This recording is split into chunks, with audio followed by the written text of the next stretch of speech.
يا رب العالمين.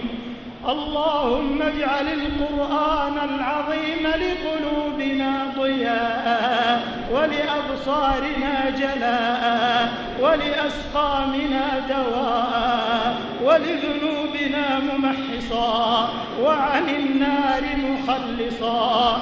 اللهم اجعلنا من أهل القرآن الذين هم أهلك وخاصتك يا ذا الجلال والإكرام.